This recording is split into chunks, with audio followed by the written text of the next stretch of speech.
Rabbil Alamin. Wassalatu wassalamu ala asyrafil anbiya wal mursalin wa ala alihi wa sahbihi ajma'in. Assalamualaikum warahmatullahi wabarakatuh. Respected Rector, Prof.Emeritus Tan Sri Dato' Dato'Dzulkifli Abdul Razak, Professor Dr. Abdul Aziz, Dean of ISTAC, Encik Wan Muhammad Wazir bin Abdul Wahab, President from MASTI, Madam Naimah Ahmad Razi, Executive Director of Finance Division, and all bursary from various public university. Brother and sister, let's begin our program by reciting Ummul Kitab Al-Fatihah.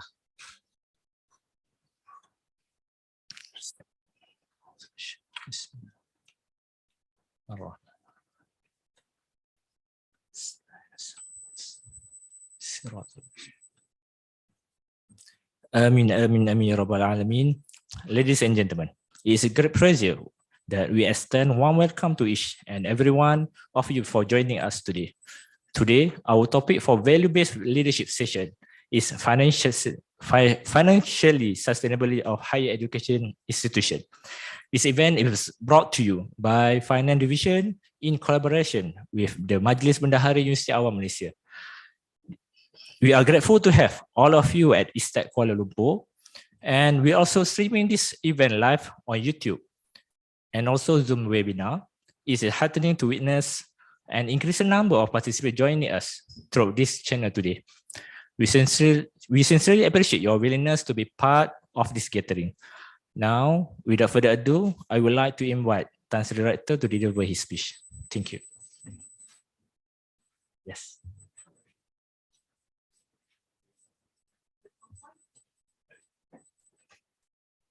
Okay.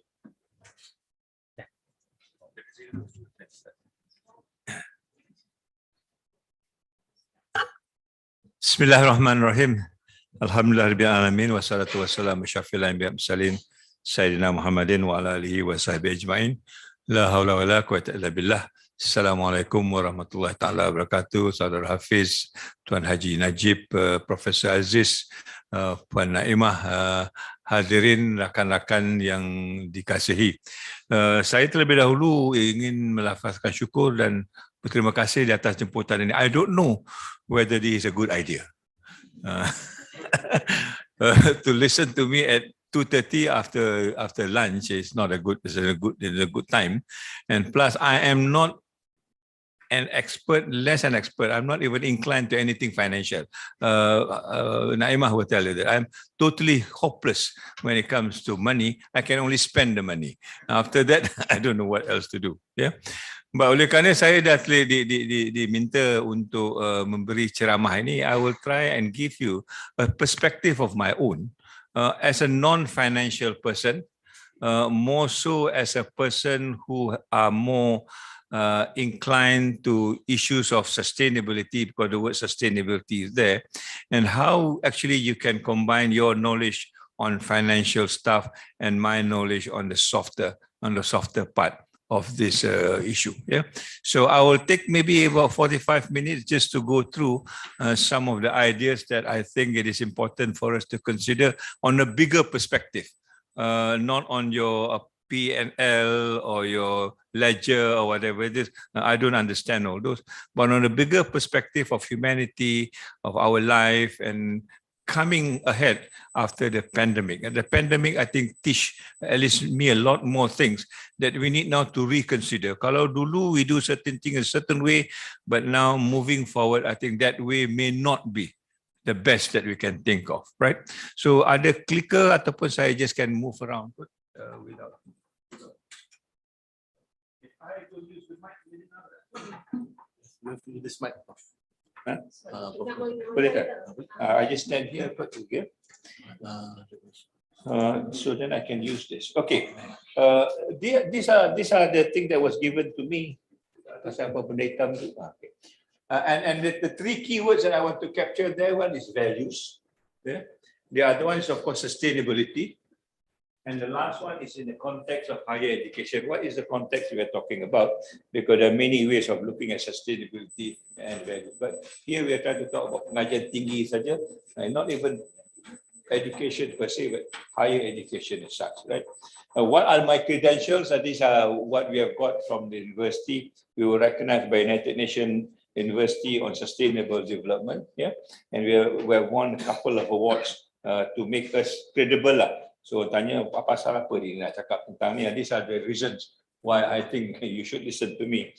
You can fall asleep if you want to. I don't really mind, but otherwise that would be the reason for listening. There's a button doesn't work.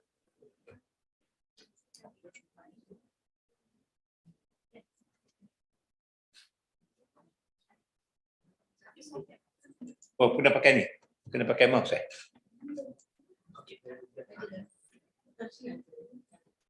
Okay. Saya punya slides ni semuanya on graphics for two reasons. One is the afternoon, I thought you can be entertained at least by the gambar, if not the text. Secondly, because I'm not good at reading text, I would rather just use the graphics as such. Yeah. Now, what is the context I want to talk to you about? In a nutshell, I want to revisit balik. Maybe some of you have gone into these leadership courses. I want to revisit what is a leadership style that we used to adopt before the COVID, and what would be the change after the COVID. Yeah. So classically, if you use this book by McGregor Burn, who is a guru of leadership, he speaks about two types of leadership, which is really the more prevalent one better than the others.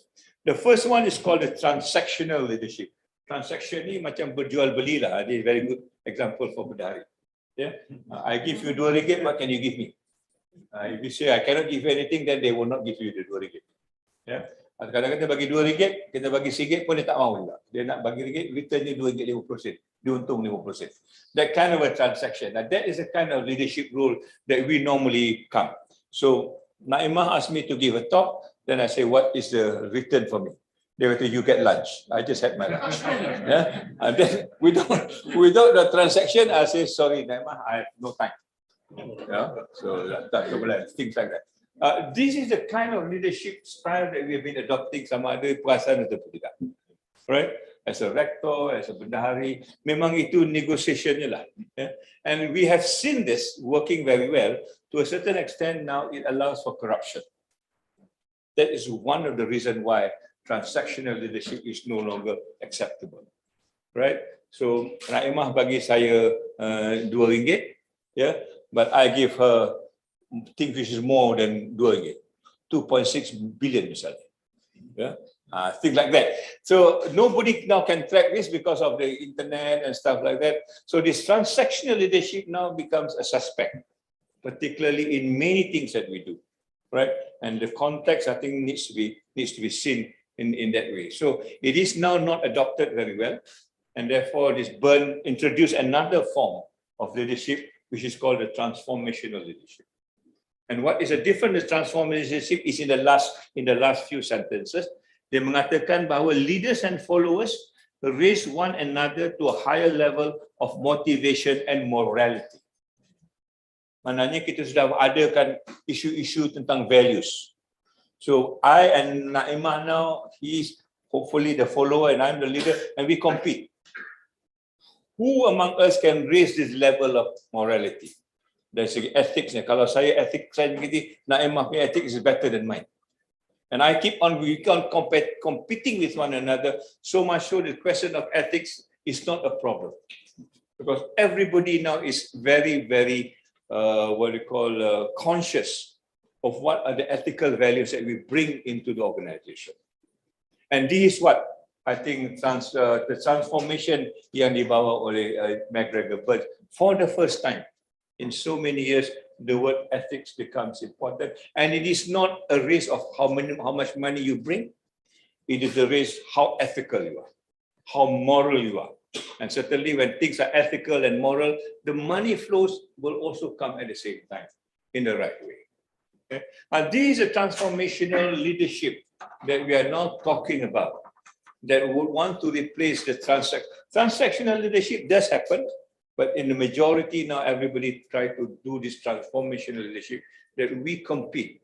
I, as a boss, or you as a boss, you want to compete with the people around. Compete not in the sense of nasty way. Nak menentukan bahawa saya sebagai ketua, I remain at the highest level of morality, at the highest level of integrity. Sudah orang bawah saya tengok, wah, my boss is like this. I need to supersede him or her in this particular category. That is the kind of competition that we want to see in our organization. Tak kira duit ataupun tak kira duit. Anything something to do with leadership, that's a kind of competition that we want to see, right? So these are the two leadership model now that is very, very prevalent, getting more and more prevalent under this context of raswa, integrity. This is transformational leadership, right? But just to give you a very simple example of this is some of this differences between one. If you go on the transactional leadership, I think you are familiar with this.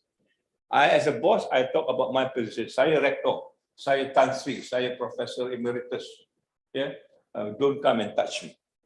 This is my rank. You just listen to what I say, right? Itu dulu. You call on your position, you call on your rank, you call on your, your capacity. But now under the transformational leadership, I don't care whether you're an emeritus professor or a Tan Sri, but if your perangai tak bagus, I do not respect. So we talk about the question of character. Yeah? You may be the wealthiest man in the world, but if your character does not come to that level of your position, then nobody wants to respect you. So penilaiannya sekarang berbeza. Yeah? And that's why we begin to see the shift on character. Soal akhlak, soal behavior becomes the final point of what a leader is all about. And ini saya nak balik-balik kepada kefahaman kita orang Melayu berkenaan leader. Kita panggil leader, orang Melayu panggil pimpin. Kata leader kita pemimpin. And the root word is pimpin.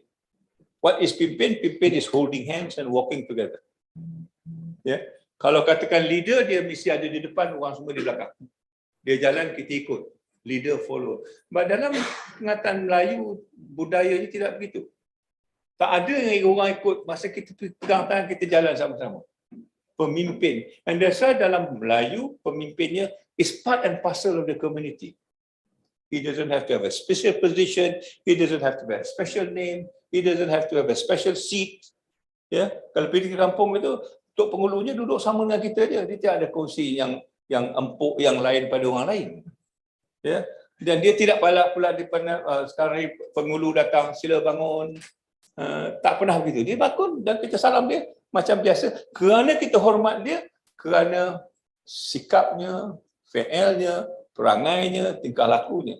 Mungkin dia tidak kaya, mungkin dia tidak ada kereta pun, tapi kita menghormatinya kerana that character. And Malay leadership has been transformational for a long time. It's just that we have forgotten about it because we are too engrossed in the buku-buku yang ditulis oleh orang umat saleh. Ya. Kalau kita lihat pula the follows reaction. Ya. Kalau transactional tu, kalau Naimah kata bayar, kalau you tak bayar, you habis. You have to comply. Yeah. But now then I don't only comply, but I also get committed to what I do. So now my words become the last word for her to follow. Tak payah nak tulis kontrak pun. Lagi sekali orang Melayu itu. Mana kita ada tulis kontrak-kontrak, kita janji salam dia akan habis. Yeah. And our commitment becomes the thing that people will hold on to. Dulu kita kata begini dan kita menepati apa yang kita kata. Now basically the same thing lah. Orang politik janji itu, janji ini, sudah tu tak ada benda. 5 tahun janji lagi. Yeah. That is the kind of leadership lagi dalam konteks orang Melayu. Okay. Framework, one is short term, one is long term. Rewards, like I say, gaji, berapa gaji, berapa incrementnya ni, kalau student berapa kreditnya. Tak ada kredit tak buat. Yeah. Sekarang ini kita dapat bahawa we are not talking about that material stuff tadi. But what pride do I get of this? Apa kebanggaan, apa kemegahan, apa keseronokan yang kita dapat. Something yang kita tak boleh measure kadang-kadang dalam konteks ini. Itu menjadikan pekerjaan kita tu lain daripada yang lain. Hari ni aku tak dibagi gaji dan aku tak mau kerja. Ya. But kalau kita committed, kita akan juga pergi kerja kerana dia memberi satu kepuasan bagi kita. Gaji itu kalau datang alhamdulillah, kalau tak datang alhamdulillah juga. How do you get into this kind of a balance as far as that? So you begin to see the antara transactional dengan transformational itu dia berlainan, and therefore supervision become less important. Who supervise you? You supervise yourself. Tak ada orang, but I am supervising myself. I don't have to have a boss around. You know, of course some people kata Tuhan ada, kadang-kadang Tuhan pun kita lupa, tapi kita tak boleh lupa diri kita sendiri. I will supervise myself. I will make sure if I come at 8:30 is the time that I datang lambat 5 minit, tak apa, tapi saya bayar 5 minit. I don't have to wait people nak punch in, punch out. I know of one of my staff kerja ni memang dia kaki punch lah. Dia pergi punch kat sini, dia minum kopi. Lepas tu dia punch kat tempat lain. Dia dapatlah hitam-hitam tu, tapi dia tak duduk dia tak duduk di pejabat dia, duduk di kantin juga. Even the machine cannot supervise you because you cannot supervise yourself. So at the end of the day, it's about you. How do you supervise yourself to be that transformational leader and so on and so forth. Yeah. So banyak lagi yang boleh kita lihat, but I just want you to contrast. Now you can ask yourself, am I a transactional leader or am I a transformational leader? Or am I somewhere in between? Yeah. If you're somewhere in between, what else can you do to be one or the other? All right. If you want to be a transformation leader, what else do you need to do in this particular context? Yeah. So that is the old kind of leadership, which is still applicable now, but continuously being sort of contested over a period of time. Right. And this is where the reset comes in. Bila datangnya what you call a pandemic, now people like Schwab mengatakan the pandemic represents a rare but narrow window of opportunity to reflect, reimagine, and reset our world. Mana inilah masanya, if you want to make the change, this is the time you make the change. But you need to reimagine, that's important thing. You don't want to make the change as though it is yesterday punya change, or your use change to call it, or you don't want to do it because somebody else asked you to do, because you don't have the time to reflect on it. Misalnya lah, masa saya di Universiti USM tu, minister kata kita nak buat education 4.0. Tentang mana 4.0 ni? Saya tanya YB, education 3.0 mana YB? Takkan tiba-tiba ada 4.0-nya, tak ada 3.0-nya. Tapi kalau rakan-rakan saya dah ready dah, kami dah siap dah YB 4.0 ni. Mana datangnya 4.0? So the question of reflecting, ini satu lagi dalam masyarakat kita tak berlaku banyak. Bila dia kata jump, dia kata, okay, how high sir? Tu katanya, why must I jump? So this question of reflection becomes important if you want to do the resetting. Otherwise, you will not reset it in the right way. And the resetting is something which is important now, because at the end of the day, what we learned from the pandemic, another quote from this guy, is for the first time, dia kata, is unprecedented control over mankind. You imagine that, selama 2 bulan, kita dikawal oleh tak tahu berapa benda. Ada panggil kuman, ada yang panggil virus, ada yang panggil macam-macam. Ada orang mengambil kesempatan juga kadang-kadang, just to control the whole lifestyle of a group of person. Yeah. Kesudahannya kita dapati what we see today, that people now begin to say this is right and this is wrong. Ada new normal pun. Yeah. But the new normal bagi saya is the old normal that you have forgotten. Right? Sekarang ini kalau kata new normal mesti pakai ni. Yeah. Sekarang ni tak pakai dah. So what is so new about that normal? You are going back to the old normal.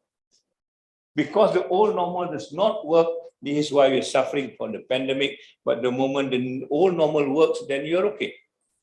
So where do you go back dari segi sejarah kita, budaya kita, dan juga tamadun kita? And I think this is an issue that is important for me when you talk about the resetting in the particular context. This is one way of looking at resetting. Yeah. The other way of looking at resetting is another statement by, I'm sure you know, this Attenborough, is a very accomplished environmentalist, dia juga mengatakan, dia kata the Garden of Eden is no more. I like the word the Garden of Eden. Dia bring back this whole idea of spirituality, they bring back the idea of Adam and Eve, they bring back the idea of syurga mungkin. Ya, dia kata dah tak ada dah. In our context, in our metaphor, dia kata we have changed the world so much that scientists say that we are in a new geological age called the Anthropocene. And Anthropocene is an age of where the human being is going to deconstruct its own civilization. And we are in that era now. Apa yang ada, yang kita dah bina dulu in the Holocene age of 12,000 years, we are now deconstructing it. And how do you deconstruct it? From this climate change, global warming, all these things that we have built for thousands of years, we are just going to throw it away because we do not respect anymore the laws of nature. Yeah? Balik-balik kepada kita lah. Kita tidak lagi menghormati fitrah kita sendiri. Yang kita mula mengusai benda-benda yang kita telah bina dan telah merugikan kita. Yeah? So that is a second change. The second change is about the environment. You need to reset the environment. I hope you begin to think now, where is your money coming in when you talk the environment change? How are you going to finance it to make it happen?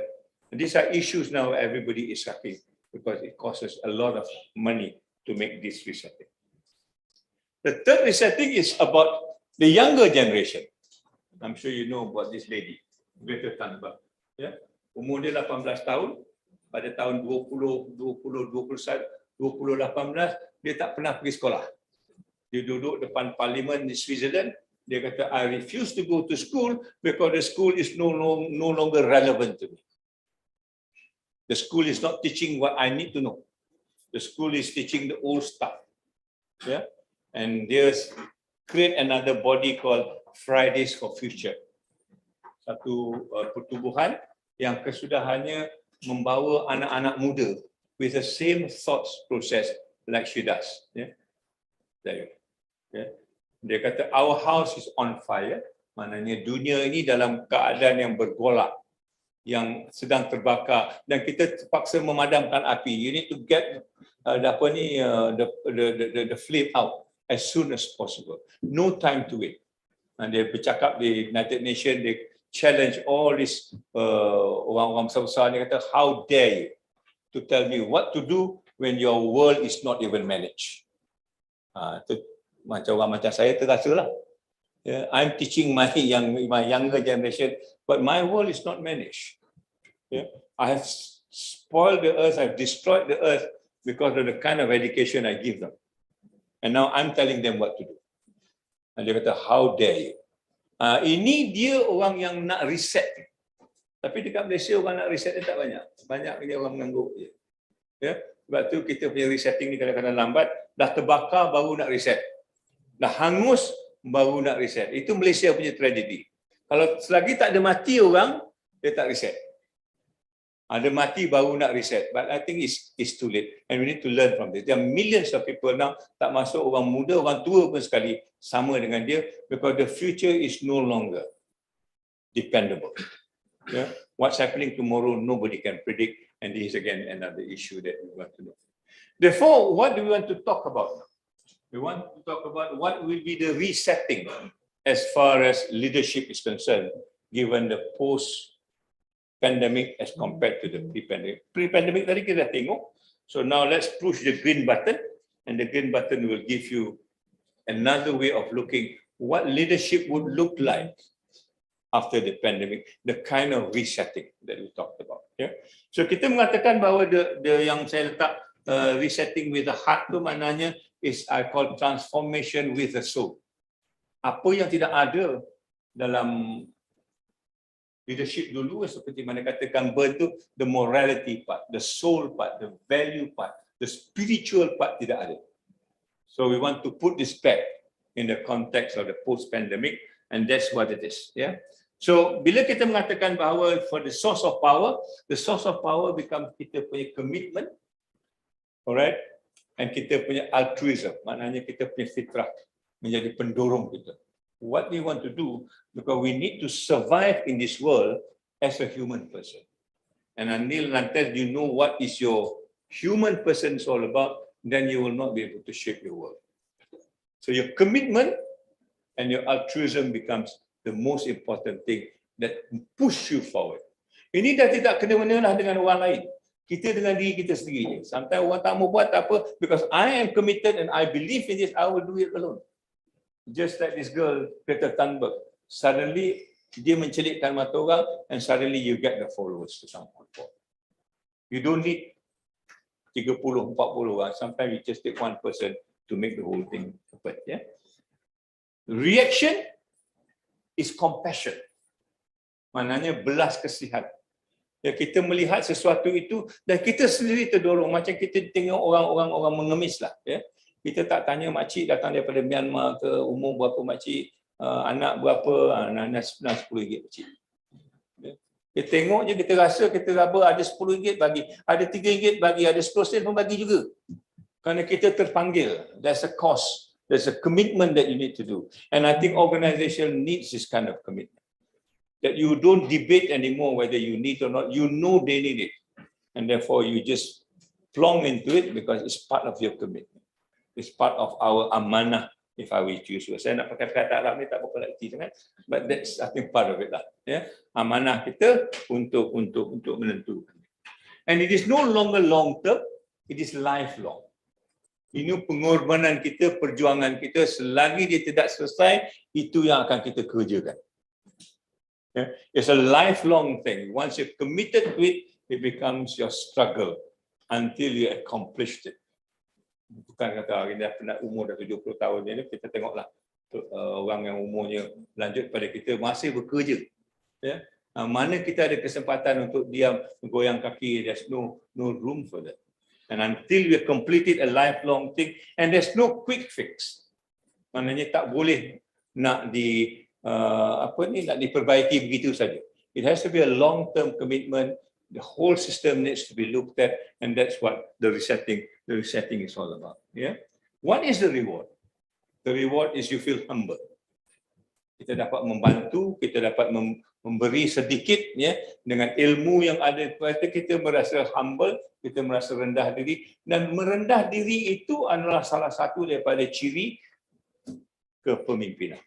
Kerana dia membuka kita ruang untuk belajar pada orang lain. Dah jadi Tan Sri, dah jadi Prof.Emeritus, dah jadi Rektor. Ya. Apa salahnya saya belajar dengan orang yang menyapu jalan? Dan ini pernah berlaku dengan saya dekat USM. Ya. Masa saya naik Chancellor, seorang datang ketuk pintu saya dan dia kata, Tan Sri, saya dah bekerja di universiti ini 32 tahun. Saya tak pernah jumpa Naib Chancellor. Dia kata oleh kerana pintu Tan Sri terbuka, saya datang. Saya punya falsafah masa tu open office. Open office maknanya pintu terbuka. Bila saya ada, pintu terbuka. Bila saya tak ada, pintu tutup. Sekarang ni lain ni. Bila dia ada, pintu tutup. Bila tak ada, pintu buka. Apa gunanya? Bila tak ada, pintu buka apa? Kan? Saya pintu dibuka. Dia ketuk. Dia kata masuk. Pak Samad. Dia kata saya Pak Samad. Saya tanya apa halnya Pak Samad? Dia ceritalah macam-macam. Tapi dia kata saya ada satu hajat Tan Sri. Apa hajatnya? Saya dah menyapu jalan 30 tahun. Dia menyapu jalan. Dan saya rasa kalau menyapu jalan yang paling baik ni, kita perlukan penyapu buluh, bukan penyapu lidi. Ini orang pakar. 30 tahun penyapu jalan, Prof.Emeritus, Naib Chancellor tak pernah buat. Profesor. Ya. So dia, kalau di McKinsey, kena bayar ni. Pasal dia bagi advice. Berjuta. Dia kata, saya nak penyapu buluh. Saya tanya Pak Samad, mengapa dapat penyapu lidi? Dia kata, pejabat bangunan bagi. Very familiar story kan? Kita angkat telefon, saya tanya pejabat bangunan. Ni Pak Samad ada, dia kata dia nak penyapu buluh, dia tak nak penyapu lidi, nak penyapu jalan. Siapa bagi penyapu lidi ni? Kamilah bagi Tan Sri. Kata orang sana. Kata, siapa awak? Saya pegawai bangunan. Mana awak tahu yang penyapu lidi lebih baik daripada penyapu buluh? Tak tahulah Tan Sri. Tapi SOP kami. SOP pula salah. So saya rasa ni Pak Samad 30 tahun menyapu jalan, dia pakar tentang penyapu jalan, walaupun dia tidak ada ijazah, Tapi tentang penyapu jalan kita bisa dengar cakap dia. Dia minta tolong sukakan penyapu bulu. Bukannya susah sangat. Lepas tu, dia keluar, pejabat saya, habis besok pagi, di belakang pejabat saya tu ada satu kapal terbang Sukhoi Rusia bagi, tapi dah pecah. Dah duduk belakang almari itu 5 bulan, 6 bulan. Yang masuk ni penolong pendaftar, timbalan naib chancellor suruh masuk, benda tu masih rosak. Tapi pagi besok saya datang, saya tengok Sukhoi itu dah berpasang cantik. Saya tanya PA saya, siapa betulkan Sukhoi ni? Dia kata Pak Samad datang pagi tadi, pukul 7, dia bawa gam dia dan dia sapu. Dia cantumkan. Dia masuk pejabat saya lepas 30 tahun, tak sampai 30 minit, dan dia boleh selamatkan Sukhoi saya. Ya? Walaupun nampak kecil, tapi saya tahu hasrat dia berlain dengan orang lain. Dia datang betul-betul nak bekerja tentang universiti. Kalau tidak dia perlu apa ni, Sukhoi ni bukan kerja aku punya berjalan dia. Lalu dia sapunya buang sekali, lepas dia dah pecah. Ya? Saya telefon saya. Dia kata, Pak Samad terima kasih kerana gini-gini ni. Dia kata, terima kasih Tan Sri. Saya pernah dapat penyapu buluh saya.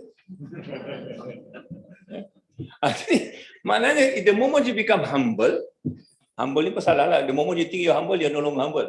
Itulah masalahnya. But the moment you open up your doors to anybody, you learn something. It doesn't matter whether dia tu berpangkat ataupun berijazah ataupun tidak. So the humility, I think, is a driving force, and you make another person a human being. Pak Samad merasakan dia cukup terhormat dan kita menyambut dia sebagai tetamu walaupun dia pekerja yang biasa saja dalam konteks itu. Yeah? And these are the rewards that I think you need to start feeling. Kalau dia kata kalau buat ini berapa ribu aku dapat, berapa juta aku dapat, berapa bonus dapat, then you will not do anything because there's no bonus that will come in that particular fashion. So what is it? Then it becomes self-directed. Kita sendiri yang mengarah diri sendiri atas naluri kita, atas fitrah kita untuk berlaku sesuatu, dan sudah tentunya benda ini adalah of the highest order. The highest integrity, highest morality, and highest ethics in that particular sense.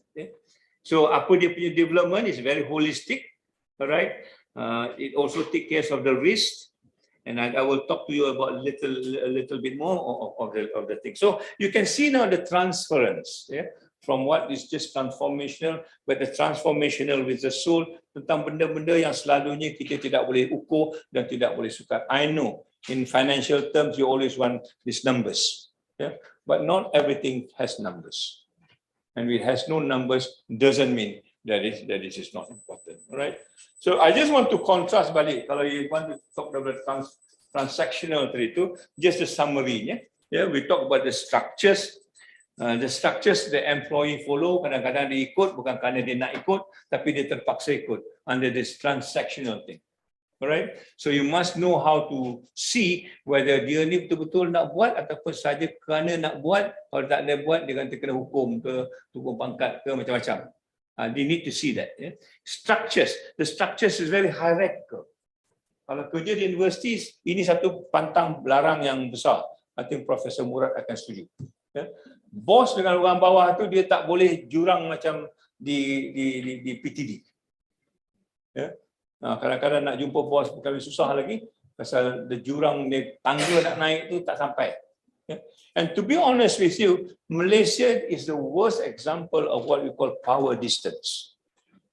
Dalam negara-negara di seluruh dunia, power distance yang paling tinggi adalah di Malaysia. Nombor 2 Guatemala. Saya kata bagilah Guatemala nombor 1. Kita nombor 2 tak apalah. Guatemala pun maknanya di Malaysia you will never see your boss as compared to other countries. If you see your boss, it will not be as a friend. It will be as a superior. You don't have that flexibility of talking to a friend. Talking to a friend and talking to a boss lain. Talking to a friend, I can tell you what I really feel inside. But talking to a boss, I will probably not do. Kita berjaga-jaga takut salah cakap, turun pangkat pula, ataupun kena mengherit, ataupun kena dengar. Di airport orang mengherit orang lain. These are about power distancing. And in a university, to me, the power distance must be as low as possible. That you can talk to anybody, then you get your first-hand information from the right person, not a first-hand information from the second person. Second person dah tukar ceritanya. Ya, kalau tudungnya merah, second person tudungnya dah biru. Ya, pada tahun 10 dah tak bertudung. Ceritanya macam-macam. So the moment you have this power distance is something that I think is very important. When I talk to IDFR pun kita cakap macam tu, ya. Maintain status quo. Kalau apa tu, kalau transactional memang kerjanya is to maintain status quo. Whereas transformation is to change status quo. I don't know we're in the mood of changing now ataupun tidak, but transformation means there must be a change. Transformation, the status quo macam itu juga, then it is transactional, it is not transformational. Yeah? Short term, we have already talked about it, we are not interested in short term because things change. Yeah? Over a long period of time, you want to know what are the changes. Maybe 50 years from now, one generation from now, so that you can target those changes, not as a firefighting kind of an exercise. Constraint, dia kata, yeah? What we call thinking which stray from the task accompanying and not encourage. Maknanya the task is given, you're constrained because you cannot move very much. Right? How do you be more flexible in this particular context? Focus on intrinsic reward. Semua apa ni pengiktirafan luaran, dalaman tak ada. Seolah-olah kita kosong. And this is where the soul becomes important in this post-COVID sort of era. These are some examples that I will not go through with you, but this is an example from Ireland mengatakan the vulnerable workers, lebih banyak orang yang dapat mental health dalam keadaan ini, walaupun kerjanya remote working, the question of anxiety, mental health, these are coming on board that we are not aware of, benda baru. Dalam kelompok ni, berapa orang agaknya sekarang, lepas dengar saya punya ceramah setengah jam ni, berapa orang ada mental health kan? Tak tahu. Yeah, but we do not know. But this is happening every now and again now, given that whole idea. These are statistics which I will not bore you, but I hope you will agree with me that under the culture sekarang ni is what we call the toxic culture. Kita tidak mempedulikan orang, kita hanya mempedulikan diri kita sendiri dalam kita cuba nak hidup tanpa memberi apa-apa pertimbangan kepada orang lain. The pandemic tells us that. Kadang-kadang our neighbor, we are not sure what's happening to our neighbor. Industri tutup. Ya. Yeah? Universiti masa tu kami terkapar-kapar, industri kata tutup. We are closing down because we don't have enough profit. There's not enough this, there's not that. But the university cannot close down. The university must go on. And kalau duit datang daripada industri, now duit dah tak ada. Then what does the university do? And where do we go back? At least in IIUM kita balik pada orang kampung. We go back to the community. The community is the one that saves us. Dari segi hal-hal yang berkenaan, not the industry. And therefore, there is now a different thinking of what industrial relationship is all about under this what we call the toxic leadership culture. What is it? It is about us burning out. Yeah? We are burn out, kerja tak menentu, kerana pemikiran tak menentu, emosi tak menentu. Find a lot of cases of sekarang ni, even our students yang nak bunuh diri. It's no longer an exceptional case. Universiti Islam, kita jumpa 2-3 orang pelajar-pelajar yang dah gulung cadar. Nampak kawan nampak dalam video, dah gulung cadar. Pasal apa? Nak gantung diri. Kita dapat selamatkan insya-Allah. Ini yang kita dapat selamatkan. Yang kita tidak dapat selamatkan, yang kita tak tahu. Ya, dalam hal-hal. Dan ini akan berlaku for the younger generations to come. When they lose their self-control, when they don't know who they are, when they are not sure of what humanity is all about, then they will get into this sort of a problem. Yeah, stress definitely lah. Now dah jadi excuse. Saya dapat stress, betul tak tahu. Kita pun tak tahu nak congak sama dia stress. Hari ni saya stress, Prof. Saya nak balik. Nak kata apa? Kalau tak bagi dia balikkan, kalau dia bunuh diri, kita kena pula. Baliklah kau. Yeah. This is where the issue of integrity becomes important. All right, you can claim whatever because people cannot verify, then you get a problem. Our life is almost upside down, and so for our kids are mostly upside down. Bila dia punya handphone tu hari tu tak bergerak, habis lagi. Dunia dia collapse. My handphone is not functioning today. Can you tell me, no, I cannot, my handphone is not functioning today. Dunia dia today, dalam pocket itu. And this is the world that we are facing today, and therefore the question of ethics becomes important, and the question of ethics are now slowly being eroded. And this is where I hope this particular talk will make a difference. How do you bring these ethical standards valid is an issue that I hope I can deal with you. Right?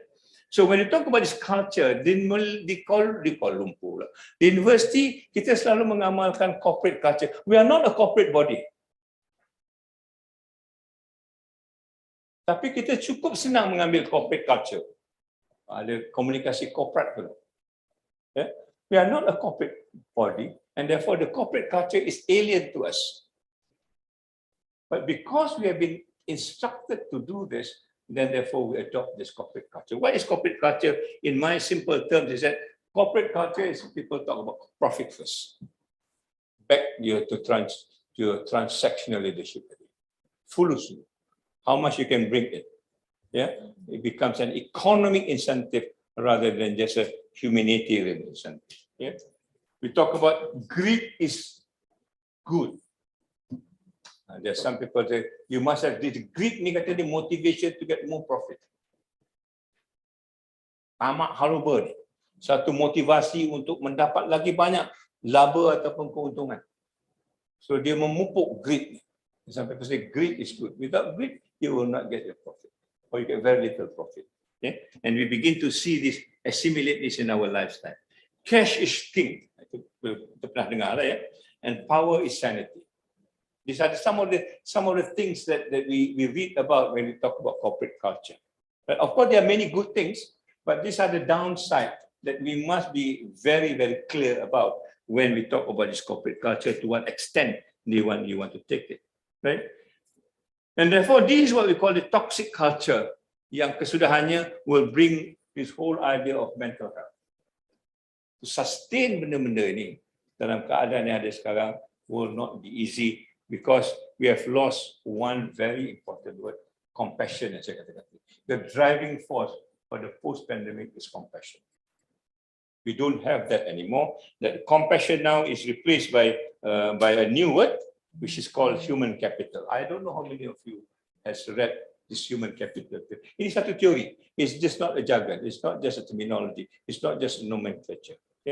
And the basic of it is about you and your economic interests.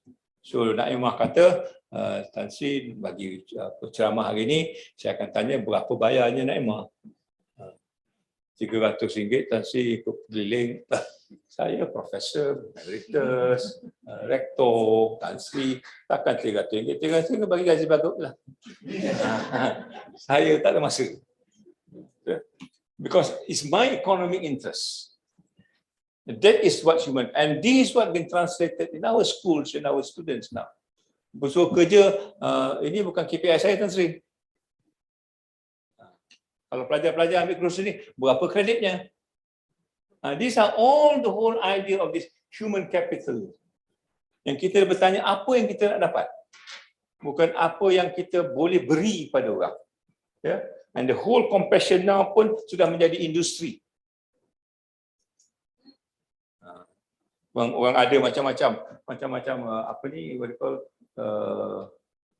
konsep amal, konsep itu, konsep ini menjual compassion. It becomes an industry by itself. And I think this is where we need to start changing.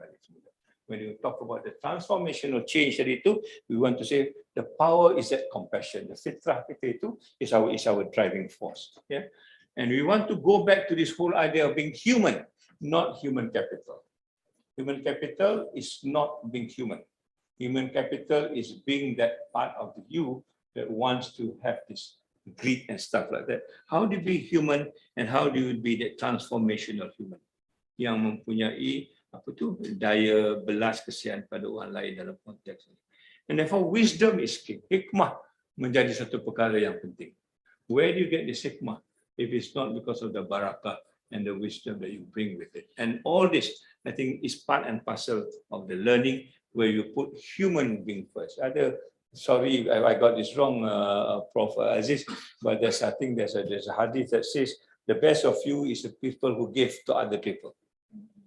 Yeah? Not the best of you who make yourself better. Yeah? The best of you who can give to other people, itu dulu yang paling baik bagi kita. Saya kata bukan susah. It's not that difficult if you have that habit of making service to people. And this is what I think when we talk about over lunch, when you look at the Japanese culture, they are not Muslims, but you look at their culture. Their culture, saya tanya dia, why is your toilet so clean? Kita pula susah hati. Bersih sangat toilet ini. Yeah? Why after you finish using your sink, why do you need to clean it and make it dry? Dia kata senang je, so that the other people who wants to use the sink will be easier for them. Yeah? So dia membuat sesuatu itu kerana orang lain akan benefit from what he or she does. That is Islamic. That is Islamic. Unlike us. Kalau kita pakai guna tu, selagi tak ada orang bersihkan, tak adalah. Tengok surau je lah. Kalau letak sejadah tu, siapa yang datang melipat sejadah dan sangkut balik? Malaikat tu dengannya. Yeah? And these are things that I think needs to be inbuilt with us. Then you begin to feel what is it like to be a human person, and that is the human person with a soul. Yang menggerakkan ini adalah jiwa kita. Yang menggerakkan ini adalah roh kita. Probably roh is too big a word, but jiwa kita. Yang merasakan bahawa ada benda yang tak kena.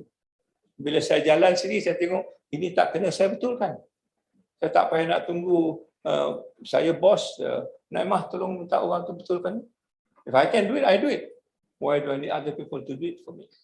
And that is the kind of compassion that we talk about. And how do you bring this into fold in the context of being sold? Yeah? So at the end of the day, kalau ini kita dapat perjelaskan, jadi kita rasakan bahawa naluri kita itu menjadi salah satu daripada cahaya yang boleh menggerakkan kita untuk menjadi orang yang berbakti kepada lain. In our konteks, bagi pelajar-pelajar kita mendapat pendidikan yang lebih dalam konteks dan makna pendidikan itu sebenarnya. Makna pendidikan sebenarnya bagi saya adalah macam mana mengurus kehidupan, bukan mencari jalan untuk memperkayakan kehidupan. That's important, tapi we know what kehidupan is all about. Yeah? We know what is it that we need to do to the society at large, not just yourself. And I think this is what IIUM is trying to do now. Setiap pelajar kita ajar macam mana dia bekerja dengan orang kampung. Setiap pelajar kita mesti ada projek dengan orang kampung. Kita ajar dia macam mana buat what they call community profiling, community engagement, community solution, bagi dia bergerak dan memahami kehidupan di kampung supaya dia menggerakkan jiwa dia sebagai salah satu daripada kumpulan yang boleh membantu orang kampung kesudahan. Di sini datangnya istilah sustainability, kemampanan ataupun kelestarian. Ini dalam konteks kita bercakap sekarang ini, kalau kita nak ambil ukuran-ukuran yang kita katakan, berapa daripada 17 goal ataupun matlamat ini yang kita boleh sempurnakan. Ya, kalau misalnya kita ambil nombor 4, kita pendidikan, tapi kita bertanya pendidikan kita boleh tak dia menyelesaikan masalah nombor 1 berkenaan dengan kemiskinan? Ya. Kita ada pendidikan, boleh tak dia menyelesaikan masalah kedua iaitu berkenaan kelaparan ataupun kebuluran? Dia ada pendidikan, boleh tak dia menyelesaikan masalah nombor 3 tentang kebersihan dan kehidupan? Maknanya the application of knowledge becomes important, not just having the knowledge. And lagi banyak yang kita boleh selesaikan, lagi berjaya pendidikan kita. This is where I come back to this whole question of financial sustainability. Yeah. Some of this needs to be sustained because it brings back the good. Misalnya lah kalau kita mengatakan dari misal soalnya, kalau kita boleh menguruskan pendidikan kita supaya kita dapat menjimatkan penggunaan elektrik misalnya. Ya? Itu sudah satu way of sustaining your financial account. And there are many ways of doing this. And this is where I think we need to learn and find out which are the ones that you actually want to support, kerana dia membawa return yang boleh memperbaiki lagi kedudukan universiti kita. Macam saya di USM, saya mula-mula melatih diri tentang lampu. Lampu pasang banyak. Tapi dia ada tingkap. Tingkap ada lansir. Lansir tutup, pasang lampu. Macam ada tak kena je. So saya rasa kita buka lansir, kita padam lampu. Cahayanya sama juga, malah belok lagi kerana matahari di luar. Hujung bulan kita dapat selamatkan RM7,000. Kerana padam lampu buka lansir je. Bukannya susah sangat. So saya bagi balik RM7,000 ni kepada pejabat. Saya kata gunakan RM7,000 ni untuk buat benda lain. Dia buat retrofitting. Maknanya bila orang tak ada, dia padam sendiri. Orang ada, dia padam sendiri. Ujung bulan tu save RM10,000. Bukannya susah sangat. Ini yang kita perlu fikirkan, apa yang kita boleh buat. Kesudahannya melalui penjimatan kita boleh meningkatkan lagi keutuhan keuangan kita. Ya, dengan cara apa? Dengan cara yang menukar tabiat kita saja. Kita takut kalau ini yang tidak dapat kita lakukan kerana kita menganggapkan ini je. Dalam bangunan kita memang tak kena. Memang kalau macam ini misalnya, mana tingkap ni? Apa salahnya kalau kita tebuk ni? Tebuk ni ada luar what if you break this wall, what do you see outside? If you break this wall, another wall. Maybe the space. Then, kalau ada space kita tebuk ni, then we got tingkap. You know, and probably we can switch off the lights. The architecture then was already unsustainable. That's why we talk about green architecture. Right? Balik pada kampung. Kampung kita architecture is always sustainable. Kita duduk atas tiang, bawah tu ada ventilation naik ke atas, tingkap kita panjang-panjang, buka tingkap, angin masuk. Ya, but itu dah tak pakai gini, itu tutup berapa rekon. Apalah hal ini. Ya, macam orang tak siuman je. Itulah kerja kita. But how do you change this now? This is where I think we are beginning to rethink of all these things and stuff like that. I just want to end up with this last message. Okay? Why do we need to go into this? Because this is the next pandemic. The next pandemic is called loneliness. Right? Dengan teknologi yang banyak ini, orang menggunakan teknologi itu, ini ada 10 light, ada 10,000 light, tetapi kesudahannya dia lonely. Keseorangan. Kerana sebenarnya kita manusia ni perlu interaksi satu sama lain. Your internet will not work. Internet punya kata, the most you can maintain is 150 contacts. Lepas tu dunia you akan kelang kabut. Ada yang nak sampai 3,000, ada yang sampai nak 1 juta. Ini apa cerita ni? And we need to put this setting. And this is a study of 45 years yang mengatakan bahawa dalam keadaan itu dia dapat linearly dah meningkat di antara 1976 to 2019, suggesting that loneliness may be the raising concern in emerging adulthood. Alright, we may miss it. People like me, 70 years old, I mean, I'm not so lonely. My wife is with me all the time. But yang sekarang tu yang anak dah tak ada, stuff like that, I think I'm not too sure. I don't know whether you have seen one video yang cukup menyayat hati saya. Satu bapa bawa handphonenya ke kedai dan tanya orang tu, tolong tengokkan, I think my handphone is out of order.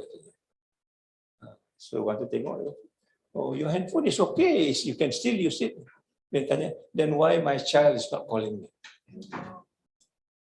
And why is my children not calling me? If the handphone is good, why are they not calling? I mean, ini satu benda yang saya tak boleh nak describe lah. If you're in that situation, you know, you got anak yang macam tak pedulikan kita, you got maybe 2,000 likes, so what? Right? And then there's another video pula yang menasihatkan bapaknya, why don't you do online banking? Why don't you do online banking? You don't have to leave the house. You can just do this click and then dia kata, I am sorry, I need to go to the bank because I need to see my friends at the bank. You know, when I was ill, the grocer that I used to go to come and visit me and give me advice. Dia kata, will Amazon do that for me? So these are the nilai yang mula bertukar yang kita perlu prihatin dalam kita menguruskan benda-benda macam ni. I don't know whether some financial rewards on this, but this to me is a very serious problem. And you can begin to see this now. Bahawa dalam penyakit-penyakit as far as economic burden is concerned, 35% is on mental health now. Dan mental health ni we do not know who gets it atau tidak, macam COVID jugalah. Simptomnya tak jelas, kalau jelas pun kita tak tahu macam mana nak merawatnya, and so on and so forth. And this will be the next pandemic, right? And I'm sure financially this will be another issue that you need to contend with. And more likely dalam keadaan ni, if you see this data here, bahawa yang kecil tu, yang bawah tu dia kata mental health ada di antara umur 10 sampai 30 tahun. That's the peak of mental health now. And that's the time that our children are growing up. If they don't get the mental health well, then I think they will not be able to live well. Yeah? Whereas physical health ni, orang-orang yang tua ni memanglah umur 70, 60, that's okay. But mental health, they are still strong in that particular respect. So what are the issues of the problem? I just want to bring you to awareness dalam keadaan ini. 20% of childhood mortality has fallen. Yeah, di antara so much, right? Which looks good. But $16 trillion is estimated for the cost of mental health issue in the lost output for 2011 and 2013. Right? Imagine kalau kita tidak dapat menyelesaikan masalah ini, this is where most of the costs will go into. 35% amount of global economic burden on non-communicable disease are accounted for by on mental health in the year 2011. 35%. 50% of mental health disorder is developed before the age of 15. Imagine, dia nak pergi sekolah lagi, dia dah ada issue of mental health. And most of us are still not aware of it. 75% of the mental health disorder is developed by the age of 25. Right? 800,000 people died by suicide annually, and majority are young people. These are, again, something which is very, very frightening. Yeah? Young people in low and middle income resources, B40, M40, yeah, are the people who are now suffering a lot of mental health. Yeah? But that is also changing. They got many high resource setting, a youth mental health approach has emerged, and importantly, gaining traction. So if this is the issue, then I think your budgeting, your financing probably will go to many of these things. Right? So soalnya macam penyakit lain, macam mana kita kurangkan ni, macam mana kita redakan ni, and we need to invest on this. Yeah. So in the university, misalnya, we are talking about the new way of tracking this mental health menggunakan our apps and stuff like that. Benda-benda ini yang saya rasakan penting untuk kita. Yeah.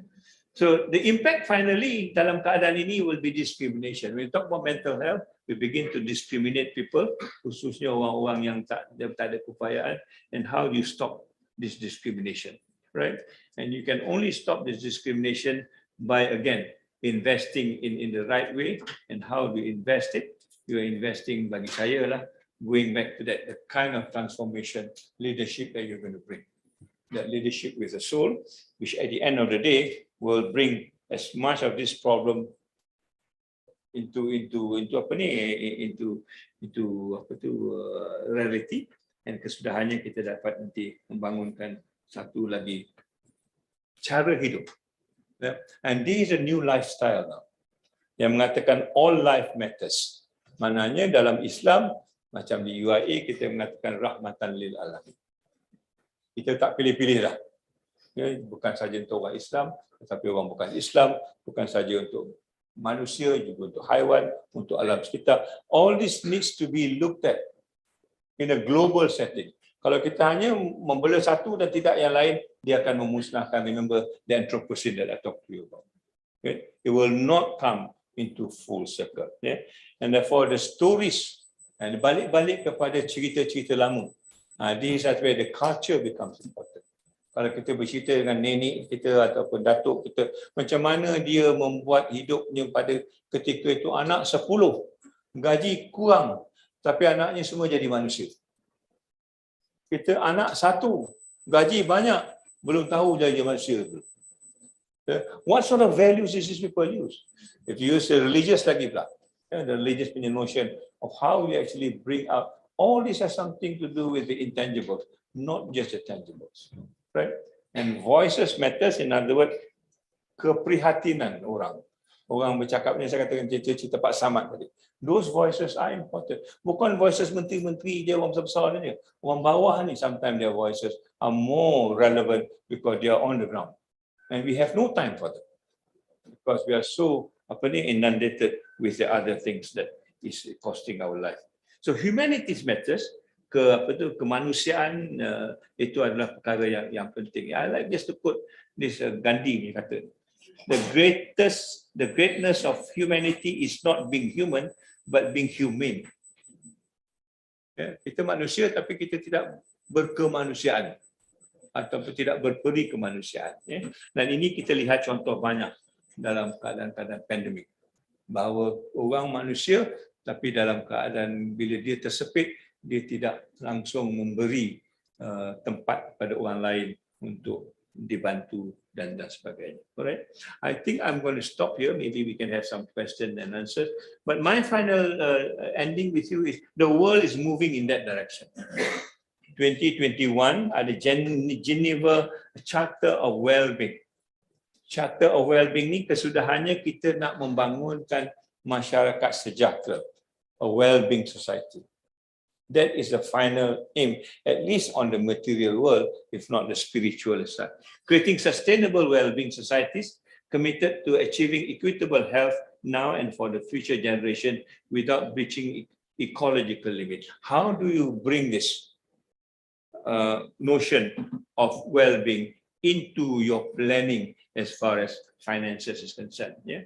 So you need to talk about social engagement, you need to talk the kind of leadership, and the foundation of well-being dalam ni is very much the same as we talk about. Yeah? How do you create a better planet? How do you create a better living place? What sort of policies you have? Yeah? The integration of the 4 things of mental, physical, spiritual, and social well-being ini adalah isu yang sepadu. Dia bukan diasing-asingkan. The new indicators, this is I think the most challenging. What will be the new indicators moving forward? Yeah, we were talking dengan Prof.Emeritus tadi, makasih syariah, makasih Al-Quran, benda-benda yang baru yang perlu kita lihat untuk memberi kita satu pentakrifan sama ada kita berjaya ataupun tidak, selain daripada just this gross economic product ataupun benda-benda macam itu yang selalu kita ukur-ukur dan sebagainya.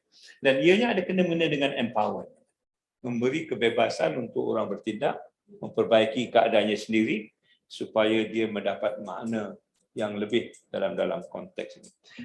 Saya nak end up in our own context. Bila kita cakap tentang ini mengapa Geneva, mengapa orang lain, tapi kalau kita balik-balik, oleh kerana kita di universiti, saya nak balik-balik kepada falsafah pendidikan kebangsaan. Kenapa pendidikan kebangsaan ini sudah berada lebih 35 tahun, wujudnya pada tahun 1988, tapi siapa pernah dengar falsafah pendidikan kebangsaan? Ya. Tak pernah dengar, tak boleh biayai lah. So apa ini falsafah pendidikan kebangsaan? Ini dia. Ya. Dia kata pendidikan di Malaysia ini adalah suatu usaha berterusan. Ingat tadi kita kata long life, lifelong learning itu, ke arah memperkembangkan potensi individu secara menyeluruh, holistik, kita gunakan perkataan tadi, bersepadu, integrated, kita gunakan juga perkataan itu, untuk melahirkan insan yang seimbang, bukan modal insan, yang harmonis dari segi intelek, rohani, emosi, jasmani, berdasarkan kepada kepercayaan dan kepatuhan kepada Tuhan. Dia bukan cakap tentang kita gunakan ini kerana Harvard buat, Oxford buat, Cambridge buat, ataupun UNESCO buat, ataupun menteri suruh. Dia kata kepercayaan dan kepatuhan kepada Tuhan, itu dia. Yeah. Very little to argue about, because it is very clear. Bila ini dah jadi daripada peringkat peribadinya, baru kita pergi kepada usaha ini bertujuan untuk apa? Melahirkan warga negara Malaysia yang berilmu pengetahuan, berketerampilan, berakhlak mulia, bertanggungjawab dan keupayaan mencapai kesejahteraan diri. I want to underline the word kesejahteraan diri serta memberi sumbangan kepada keharmonian dan kemakmuran keluarga, masyarakat dan negara. Nah, itu dia. Jadi kalau bila kita cakap tadi foundation of health tu, the integration of the physical, mental, spiritual and social well-being dah ada dah dalam falsafah pendidikan kebangsaan kita. Pada tahun 1988, ini foundation ni 2021. Kita sudah mendahului 30 tahun. Tapi kita buat tak erti je. Kerana dia bukan datang daripada Geneva. Ya? Kita masih tercari-cari apa benda yang kita nak perbaiki. So perkataannya sejahtera sebab tu ini adalah salah satu dokumen yang saya tahu yang ada perkataan sejahtera dalam keadaan sedemikian. Dokumen sains, dokumen politik, dokumen ekonomi yang lain yang saya tak dapat kalau ada pun. Let me very quick here. Ya, so sejahtera ni saya tak translate pun kerana dia tidak boleh diterjemahkan. Perkataan sejahtera itu tidak boleh diterjemahkan kerana maknanya lebih mendalam daripada bahasa Inggeris. Ya. So what does it mean here? Kalau kita kata kesejahteraan diri itu, apa dia sejahtera itu? Maknanya pertamanya seimbang, keduanya harmonis. Itu dia. Dah tertulis. Ya. Ketiganya jasmani, akal, intelek dan juga emosi dan rohani. Ini dia. Intelek, emosi, rohani, jasmani. Right? Keempat, percaya kepada Tuhan supaya kita dapat akhlak baik dan mulia, etika. Right? Nah, kalau kita lihat ni, ini semua ni kalau diejakan dia menjadi sejahtera. S-E-J-A-H-T-E-R-A. Right? Bila kata bersejahtera itu maknanya semua ini bagi saya lah menjadikan kita insan yang sejahtera, yang kesudahannya mengikut falsafah ini boleh menyumbang kepada keharmonian keluarga, masyarakat dan negara. Orang tanya mengapa pelajar-pelajar kita suka membuli pasal dia tidak sejahtera dirinya. Mengapa pemimpin ini dia macam pelesit perangainya kerana dia tidak sejahtera dirinya. Senang je. Ya, orang yang sejahtera dirinya tidak akan boleh mensejahterakan orang lain. Orang yang tak sejahtera tak pandai macam mana nak mensejahterakan. Orang yang tak makan durian macam mana nak cerita durian sedap, oi. Dia tak pernah makan pun. Ya, dia kena makan dulu, dia kata bau durian sedap atau tak sedap terpulang pada dia lah. Tapi dia kena makan. Ini masalah kita. Macam mana kita nak mensejahterakan diri kita supaya kita boleh mensejahterakan orang lain, anak, bini, keluarga, masyarakat dan negara. If that doesn't happen, then it does not happen in this particular context. So, bila kata sejahtera itu bagi saya, all this adalah satu rangkuman dalam istilah sejahtera itu sendiri. Tak payah nak definasi lah. I bring this about because dalam istilah madani kita nombor 2 itu sejahtera walaupun A. M mampan, A itu sejahtera. Dia ambil A ujung dia. Kalau kita tak faham sejahtera ini, madani kita pun akan lintang pukang. Kerana sejahteranya tidak dalam konteks yang kita percaya. Okay? So we need to talk about the whole person approach. Kita bermula dengan diri kita sendiri. I've repeated this many times. Yeah? You need to put yourself right first, and then you find that you will be able to do this. Right? And this right is basically about the whole body, the hand, the head, and the heart. Selalunya kita bercakap the hand and the head saja. The heart, the compassion yang saya kata tidak ada. I don't know in the accounting ada compassion tu, tak tahulah. Tapi bagi saya rasa tak ada pun. Dia ada the hand and the head. Head kata, hand tulis. Heart kata tak tahu, heart tak kata pun. Yeah? So I think this compassion thing must come somehow or other. And this is where I think the leadership. We talk about the humanizing leadership. I have no time for it. We can talk about it later. And later on, you find that you then can drive your way forward. And this is where we thought we have written a book on it, and we hope the Sejahtera will be a component of this financial sustainability that we are trying to talk about. Yeah. So I want to conclude by saying that benda yang saya cakap ini mungkin ada relevan ataupun tidak bagi tapi sayanya. Kedudukan keuangan yang ada mesti membawa ke satu bentuk kesejahteraan. Kesejahteraan itu maknanya semuanya mesti merasai apa yang perlu dirasai sebagai seorang manusia. You need to dignify everybody. Saya kadang-kadang istilah B40 ni saya tak berapa nak kenal sangat. Kita seolah-olah sudah memanggil ni macam orang OKU lah. Kita panggil orang OKU ni, saya pun rasa tak ada orang kurang upaya. Bagi saya orang kelainan upaya. Keupayaan dia lain pada kita. Dia boleh melukis dengan mulut. Kita boleh melukis dengan mulut tak? Tak boleh. Ya. Dia boleh buat yang kita tak boleh buat. Sebenarnya kita yang kurang upaya, dia okey je. Tapi kalau kita ramai, kita katalah dia kurang upaya. Tapi kalau dia ramai, kita kurang upaya lah. Yeah.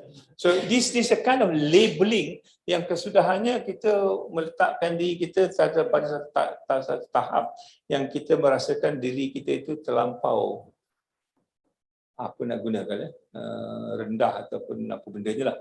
But we need to dignify ourselves, memberi diri maruah pada kita dan pada orang-orang di sekeliling kita, tak kira siapa. Dan I think financial is one way of doing this. How do you dignify them in this particular context? We are not saying that you give them money all the time, but sometimes, like I say, how do you make them earn the money the way it should be done, right? So I'll stop there, and I think this is just to conclude. Leader tu yang depan tu, yang kita nak sekarang ni bawa dalam keadaan kesejahteraan ini, this kind of leadership. Orang berganding bahu, pegang tangan, jalan bersama atas matlamat yang sama, atas urusan dan juga pemikiran yang sama, supaya kesudahannya kita boleh mendampingi semua orang. Selagi ada, kita boleh mendampingi dalam keadaan-keadaan yang itu. So, I think that's about all. Thank you very much. Assalamualaikum warahmatullahi wabarakatuh.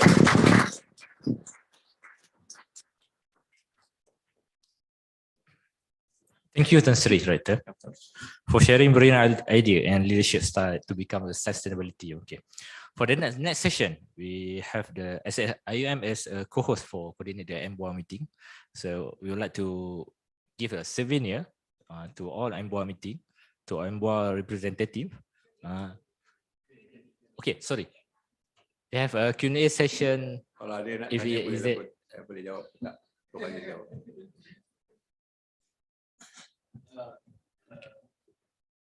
Sila. Saya ada two statements whether you can further elaborate. Just so happen read somewhere. Dia kata, in order for you to be a good leader, you must be a good follower first. That's number one. I can see the connection between the two, your opening tadi. And then number two is that the success in leadership is not marked how well you do, but how well others do under your care. So any further elaboration to relate to the first one bagi saya lah. The first one is demarcation of leader dengan follower ni is very relative. Hari ini saya leader, besok saya follower. Bila saya bercakap dengan apa tu, dengan Pak Samad tadi, saya follower. There's no way saya jadi leader, man. So saya kata Tan Sri sapu jalan mati saya. So it's very relative in that particular sense. Jadi the leader itu in this particular sense must know where and how he should react with the people. He's not commanding all the time. Although position-wise as a leader, but dia punya tabi'i, dia punya fi'il, dia punya ucapan, dia punya pertuturan, tidak semestinya dia all the time menjadi leader. And tidak salah kalau jadi pengikut. I think there's no harm. In fact, jadi pengikut is one of the thing yang kita perlu lakukan, kerana that's when kita belajar. And learning, I think, is a lifelong process. I give you a simple example. Saya datang daripada USM. Bila saya masuk kepada UIA, saya zero. Rahmatan lil alamin benda je. Makasih Syariah. Saya masuk, saya tak suka Makasih Syariah. The reason is because it's too narrow. It's all about me. My car, my house, my wife, it's all about me. But I want to have a better picture. Then I found that this author, Jasir Auda, who is going to come here. And he explained the whole thing. Where dia kata berkenaan dengan nyawa tu, dia kata bukan nyawa awak saja, nyawa semua orang. How to protect the life of everybody. But dia kata tentang intellectual tu, not about you. How, like you say, expand it to other people, to give it to other people, so that dia punya dapat juga daripada apa ni, ilmu kita. Dia cakap tentang resources tu, not just your handphone, your computer, it's about also your air, the water, the soil. These are all resources that you need to protect. And then I feel very excited about it. Because, and I see my relevance as a Muslim to the world. Otherwise saya dengan seorang je, kereta saya gilap dah tiap-tiap hari. Then what happened to my neighbor yang tak ada kereta? Yeah. So these are issues that I think we need to think about. To be a follower is as good as to be a leader. Of course, to be a leader, you also need to be one step above the follower. Kadang-kadang leader ni lebih teruk daripada followernya. Yeah. And at that time, you will use your position. I am director, you know. Saya pernah dengar. I'm director, you listen to me. Tapi dia cakapnya nonsense. Orang nak ikut pun susah. Yeah? Tapi I am director, you know. I sudahlah. Bukan director ni, dia vice chancellor. I'm a vice chancellor, listen to me. That is the kind of a tenable position that I think we want to get out of the way. The second one is the kenaan. The success in leadership is not marked only by how well you do, how well others do. Yes. Leadership bagi saya is about change. That's why I'm very passionate about change. What change can you bring?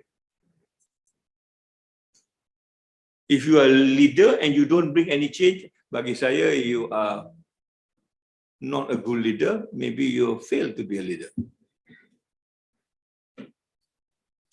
And dalam pendidikan, our business is about change. Imagine, saya dulu masuk sekolah, satu benda pun tak tahu. Masuk sekolah tahu, 1, 2, 3 kira. Lepas tu masuk universiti, dulu tak jadi doktor, sekarang dah boleh jadi doktor. Semua ni is change. Yeah? And that change must happen all the time. So if I am a rector and I sit in this space for 5 years, nothing changed, I'm a failure. And that's why these people need to work very hard. Sometimes they do the change, I just follow it. You know, the change is important, and the change is, of course, for the good. Yeah, I think this is something that to me is not compromised. You cannot compromise on this. If you're a bursar, what change do you bring? That's a question you need to ask yourself. Sama ada you're successful ataupun tidak, itu orang akan beri tafsiran lah. Tapi kita, apakah perubahan yang kita telah buat dalam memperbaiki keadaan? Sometimes you need to do it in team, of course. All the time you need to do it in teamwork, yeah? Especially in today's very challenging role. So bagi saya, penilaian saya adalah that kind of a change. Okay, the 2 points just now, transformational and transactional. Do you agree that, you know, it can be used in the change agent? Jump to apply situational leadership. You were saying this now. Yep. At times you have to use your position as rector. Yep. To get something done. Yep. So, bagi saya lah, after going through all this leadership, there's no one way of understanding this leadership. Dia berubah-ubah. Tapi yang penting kesudahannya, what change, what transformation do you do? You don't talk about change. Change could be, this is a change. Hari ni saya tukar tempat ni is a change ni. But that's not the kind of change you want. What sort of change you bring to give impact to people who actually do not get the privilege that they are getting? That is a challenge. Macam sekarang ni, Perdana Menteri cakap dia nak membetulkan sekolah-sekolah yang dah usang. 60 tahun nak membetulkan sekolah-sekolah dah usang, saya rasa agak lambat lah kot. Saya pernah dalam satu statement, cuba kalau kita tak bina Petrol Tower tu, agaknya boleh kita dah selesai dah dengan sekolah usang ni. So where is the priority? Where do you put this priority? Who is more important in this particular case? That's a consideration that you need to think about. How much impact? Kesudahannya impact tu mau tak mau datang kepada kita je pasal anak cucu kita. You think you're doing it to somebody else, but your anak, my anak will benefit from this. You know, so there is no choice actually in how you do this. That is the final thing. How you do it is your wisdom, as long as the impact is great. But yang saya suka transformation ni, the word morality is there, and the word motivation is there. Dia memberi pemberat kepada benda-benda yang kita selalu tak ukur. In your P&L, morality tak ada kot. So how do you ukur that in this particular text? Mungkin not deliberately, but consciously, you know that I've done this in very strict way in terms of ethics, in terms of integrity and morality. How do you see yourself? How do I? How do you see yourself? Whether you have changed your style of leadership when you were in. Oh yes. Now, Many times. Saya hidup saya bila sebelum masuk UIA ni, saya masuk ke USIM dulu. Kat USM saya dah dapat di APEC University ni, maknanya dah ingat dah terah lah. Masuk ke USIM, saya disuruh jadi pengurusi USIM. Yang di Penang tu University Science Malaysia. Yang di sini University Science Islam Malaysia. I itu cukup menyusahkan saya. Saya tak terdidik dalam I ni. Jadi bila kita lihat what is Islam in this particular context, kita melihat dalam ada tu this question of morality, the question of ethics, the question of compassion. Ini menjadi perkara yang cukup penting dalam ramuan hidup kita ni. Walaupun tidak disukat, tidak diukur, dia menjadi penting. Dan masuk pula ke UIA. Sebenarnya saya tak nak masuk ke UIA, tapi saya dipaksakan. Pasal saya tahu the challenge is even more. Orang international, bahasa Inggeris, kalau USIM tu lokal je orang Melayu je kebanyakannya. Bolehlah kita cong sikit-sikit. Ini nak cong tak boleh. So kena, tapi lah Tuhan Maha Kaya, dia letak saya 2 tahun di USIM, macam introductory course lah. Baru masuk UIA itu. There's a lot of things. I think if you see every moment you move, there are moments of change in you. And the first thing you must do, that you must change yourself first. That I think bagi saya lah. Saya punya diri kita bertukar dulu, baru kita tukar orang lain. Kalau kita masuk nak tukar orang lain, saya masuk UIA nak tukar orang lain, beranap saya. Yeah. So these are important lessons I think that you will go through in terms of leadership. And jangan terbawa-bawa bila baca buku. 8 habits of that, 9 traits of this. Ya, kita baca buku tu aku ada 2 je, 7 lagi tak ada. 5 aku ada 1 je, 4 lagi tak ada. So kita rasa I'm not a good leader. No. Itu dia punya tafsiran, ini kita punya tafsiran. Dia berbeza-beza. Dan kebanyakan buku itu tulis di barat. Soal morality, soal etik, soal ininya tak tersentuh langsung. Di mana kita boleh masukkan benda ni sebagai tambahan kepada apa yang kita tahu. Balik kepada budaya lah. Saya rasa perkataan pemimpin itu is a very deep seated word. I got Professor Murad that he can probably talk a little bit more. Tentang very deep seated word dari pemimpin. Very comprehensive. Tapi orang Melayu tak mau tulis buku. Itu masalah pula. How do you read this pemimpin ni in that very contextualized way, very egalitarian, very human, ada budinya, ada adabnya. Kita baca buku John Maxwell, stuff like that. It's okay, but it's not a complete us in our context. I think that's important, and I'm glad that we are moving into this direction, insyaAllah. Ada lagi? Assalamualaikum Tan Sri. Ya, sila. Okay. Saya tertarik dengan Tan Sri punya tentang values apa semua tadi, dan sebagai money man lah kami ni, saya nampak dah inilah nilai yang tertinggi yang kita kena uphold adalah integrity. So kalau level besar ni saya rasa okey lah integriti, tetapi macam mana Tan Sri kita nak membudayakan integriti tu di semua peringkat? Sebab kalau semua orang berintegriti, ketirisan tidak berlaku, maknanya kita boleh dapat value for money, maknanya kita boleh buat banyak benda lagi walaupun dengan peruntukan yang terhad tadi. Jadi maknanya sebab kita cuba juga maknanya buat training, kursus apa semua, tapi bab-bab value ni dia susah juga sebenarnya, dia kena datang dari hati. Nak transform the whole tu kan, dalam buat claim, dalam buat procurement dan sebagainya. Yang itulah yang nak, yang maknanya minta pendapat apa Tan Sri. Saya nampak ada Profesor Khalid lah. Kacau. Profesor Tan Sri. Economy. No, bagi saya, I may be wrong. Kita go into this KPI business ni, balik pada this corporate culture ni. Corporate culture, if I'm not mistaken, Khalid correct me if I'm wrong, dia kata anything get measured, get done. Kalau you boleh ukur, you boleh buat. Kalau you tak boleh ukur, maknanya you tak boleh buat.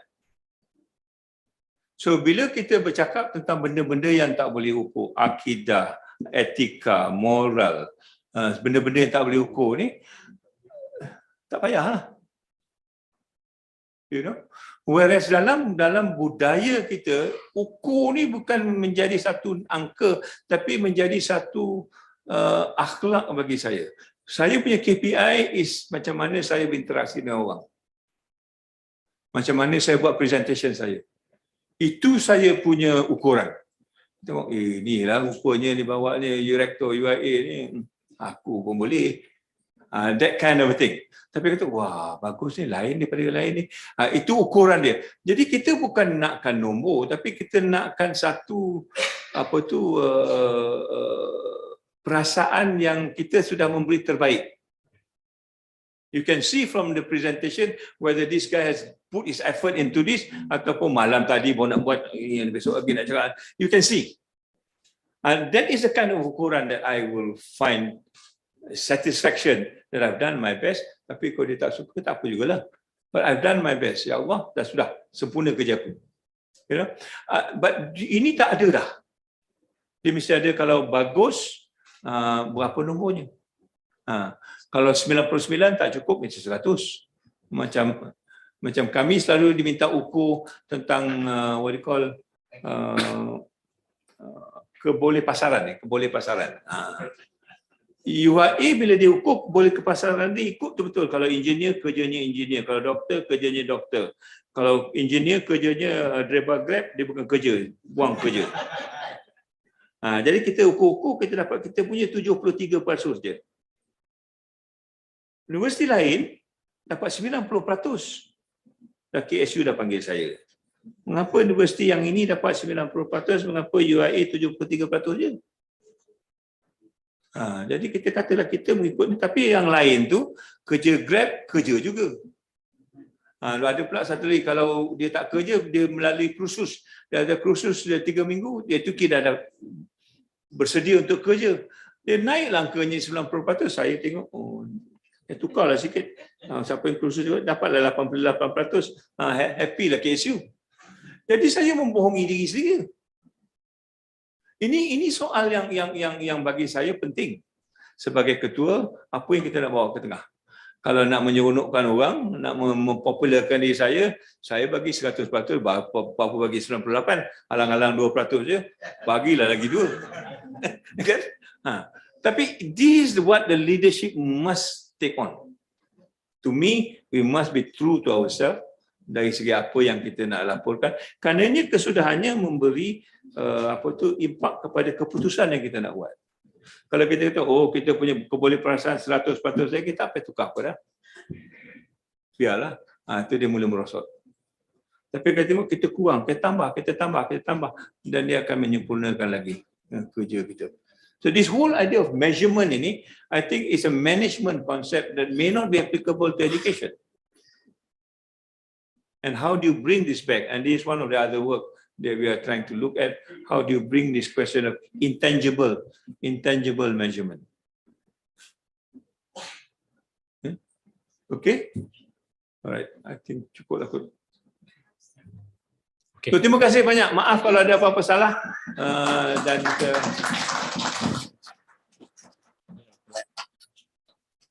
Okay. Okay, we go to the next session, which is we would like to invite Tan Sri to have in front of this conference room. Okay. I'd like to give the souvenir to the President of MASTI, Encik Wan Muhammad Wazir bin Wan Abdullah Wahab, as a support for this event. We really give it.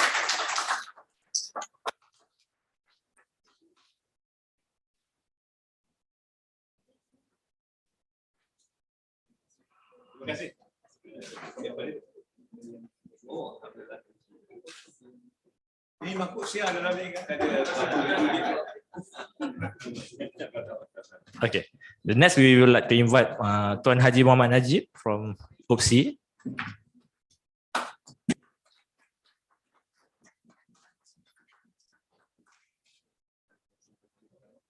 Dan Puan Hajah Izariyah Wati from UPM. Thank you very much.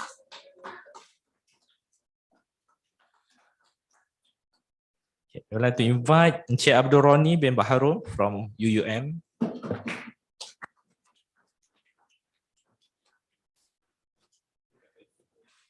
I would like to invite Encik Badrul Hisham from UMS.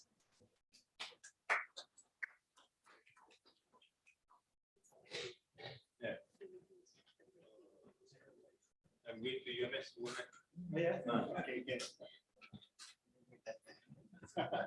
Okay, represent from UITM, Puan Junita Jamaluddin.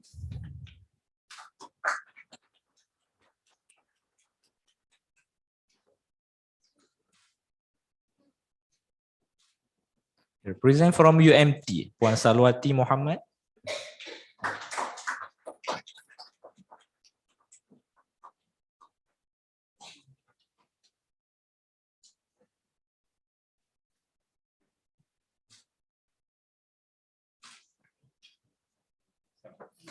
Okay, represent from UTHM, Cik Nozaimi or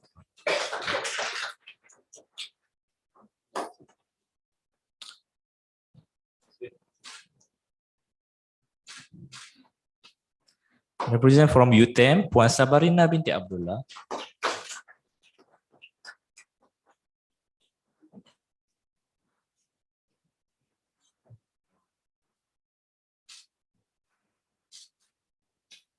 Then represent from Unimap, Encik Rosdi bin Putih.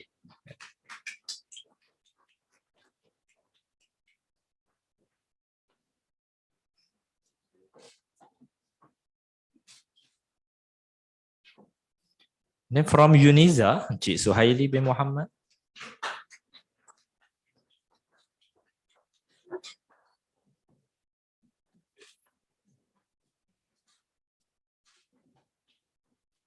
Then from UMK, Encik Wan Muhammad Nur Azimah Wan Muhammad.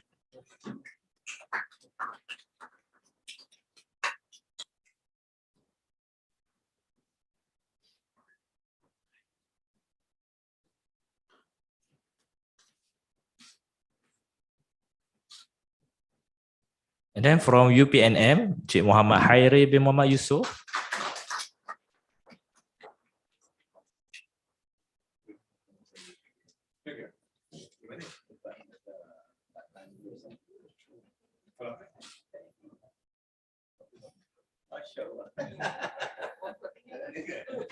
And the last from USIM, Encik Hizan Shah bin Zainuddin.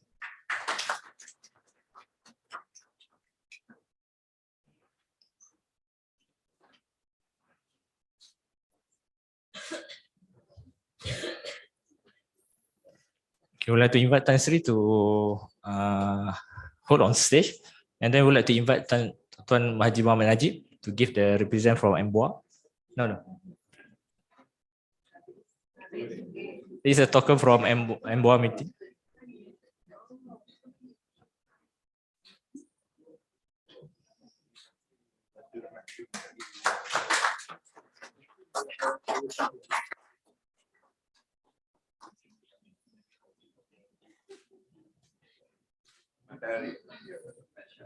Thank you very much.